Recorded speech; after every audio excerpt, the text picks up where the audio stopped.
Basta usapan, hindi lang basta babanat. Diretsahan ang usapan, pero patas ang talakayan. Dito pag-uusapan ang mga napapanahong issue. Eye for an eye. Eye for an eye. Idol Mark Espinosa. Nagbabalik po tayo para sa programang IFM News Prime Edition. Kasama niyo pa rin po Idol Mark Espinosa.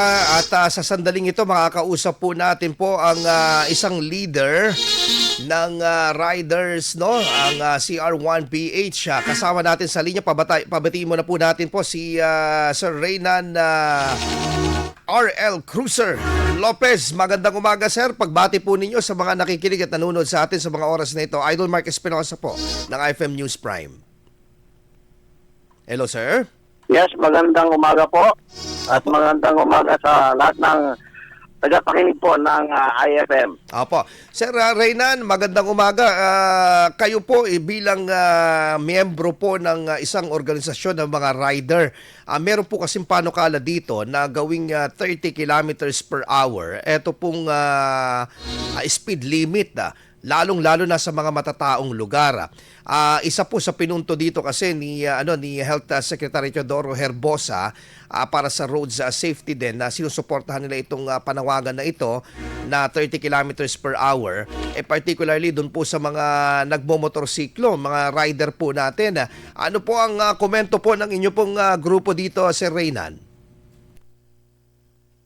Yeah, sa aming pananaw po, kami po ay pabor po dahil kami po ay isa sa namin yan sa advokasya, ang road safety. So pabor po kami diyan sa 30 km per hour na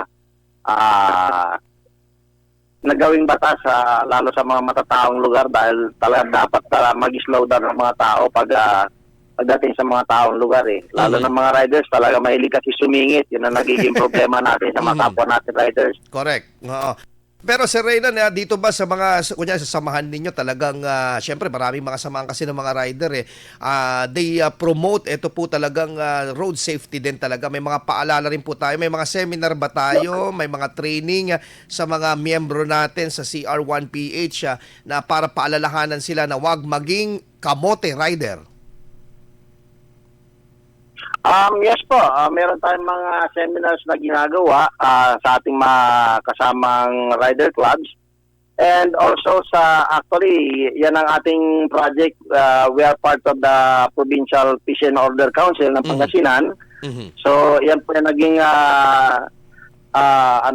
way para makapag-conduct ng Pangasinan Safety Riding Caravan.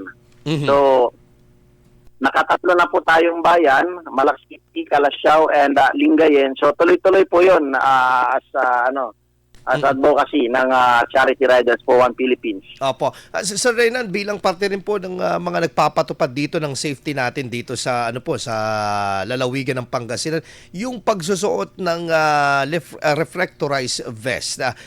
Dito ba sa mga sama ninyo, you encourage talaga na sundin talaga ito? Kasi may mga ilang mga riders parang hindi na sinusunod tong mga ito Yes po, maigpit po tayo dyan na dapat sundin ko ano dapat nila sundin, yung reflectorized vest, yung helmet. So yung mga yun po. And again, with our Pangasinan Safety Caravan, ang i-invite po natin dito, hindi lang kami mismo yung nagsasalita dito. We invite speakers from LTO, PNP, HPG po. Ayun. Actually, pati PDEA kasama din dyan sa advokasya natin. Talagang more on safety talaga siya. Bureau of Fire kasama din, BJMP.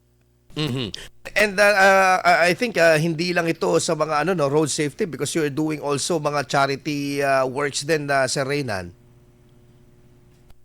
Yes po. Ang ating pinaka-advokasya talaga is charity. So, 5 po yun. Charity outreach program, safety riding, promotion and tourism, quick response sa kalsada, and siyempre saving the environment. Panlaban sa mga usok. Correct, tree correct. planting. Oo. Yung mga Apo. ganito kasing usapin na Sir Reynan, isa sa mga talagang hamon dito yung tumalima etong mga rider po natin po, itong mga motorista natin sa speed limit kasi may mga ilan na mga rider talaga at saka mga motorista, hindi lang mga riders ng motor kundi pati yung mga naka four wheels hindi na marunong magmenor kapag sa approaching pedestrian. 'Di ba? May mga ganyan na mga klase Sir Reynan na mga rider at saka motorista. Yes po. Actually, dapat nga talaga pag medyo doon sa mga mataong lugar, double yellow lane na. Para talagang malayo pa lang, nagbimirror na sila at bawal na silang overtake dahil talagang yun, laging marami. Talagang nagiging ang aksidente sa atin. Sa kalsada. Sobra. Tumaas masyado ang ating ang aksidente. Oo, kasi parang 70% actually dito sa usapin po ng aksidente, ang karamihan po daw dito mga two wheels tulad natin ng mga nagmomotor. Ako rin nagmomotor din po ako, talagang involved dito sa na ito sa mga aksidente na sa kakalsadahan. So ano pa ba yung mga proyekto po ninyo sir na naka-line up ngayon para at least ma-remind po itong mga miyembro, lalo ng mga miyembro po ng inyong samahan at ma-encourage din itong ilang mga riders din na mag-undergo talaga nitong mga kung sabihin natin refresher course kasi yung mga iba na mga rider sa makakuha lang ng lisensya patakbo na pero hindi marunong magbasa ng mga road signages. Yes po. So yan po, ang pinaka-main natin, mas nakafocus tayo right now sa Pangasinan Safety Caravan. Tuloy-tuloy po yun, buong lalawigan ng Pangasinan. At in-encourage po natin lahat ng TODA, JODA, actually lahat ng road users to. Invited po lahat para yan, matuto po tayo. Hindi naman yung basta lecture lang, meron din tayong hands-on na mga motorcycle tips na binibigay, lalo na ng HPG, LTO at mga makasama natin like si Alex Go, mga advocate yan na talagang full support, volunteers to. Last pag nag-aatin pa sila ng ating seminar, ayun, namimigay din tayo ng konting ayuda. 2 kilong bigas, 2 noodles, 2 sardinas. Para naman to compensate with the time na hindi sila nakabiyahe, meron pa rin makakain yung pamilya nila kahit na nag-seminar po sila. So, province po yan, Pangasinan. Umpisa natin sa Pangasinan. Saan karaniwan po ito? Region po, Region 1. Apo, sa Reynan, saan karaniwan po ito ginaganap po? Like for example, itong upcoming po ninyo, baka may mga venue po kayo o paano po kayo makokontak, for example, yung mga gustong mag-join dito po sa mga seminar na ikakandak po ninyo? Or may mga requirement po ba, Sir Reynan? So, ito, basta lahat ng gusto matuto. O road users, wala pong requirements. Basta willing umatin, willing po matuto. At kadalasan po ginagawa natin sa mga gym ng mga munisipyo, kung saan po kino-coordinate kasi natin sa LGU, kung saan yung inaalaw ni Mayor na place na pwede tayo makapag-lecture at makapag-hands-on, makapag-drill. And at may mga games din niya nakasama. So, sa lahat po ng gustong sumama, open po to sa lahat. Tawagan lang po nila ako sa 0928-620-8558 at pwede kayo mag-message sa aming Facebook page, Charity Riders for One PH. Ayun. Okay, siguro sir, ang paalala lang po ninyo sa inyong mga kapwa rider po siguro para po sa kanilang kaligtasan din at sa kanilang safety din at pagtalima dito nga as a youth support itong 30 kilometers per hour na speed limit lalo sa mga matataong lugar. Go ahead, Sir Reynan. Yes po, so support po tayo dyan. We fully support that. 30 actually. Hello, sir? Okay, naputol po yung linya ni Sir Reynan, pero nasabi naman po ito pong mga importante. Yan po si Mr. Reynan na RL Cruiser Lopez ng CR1P.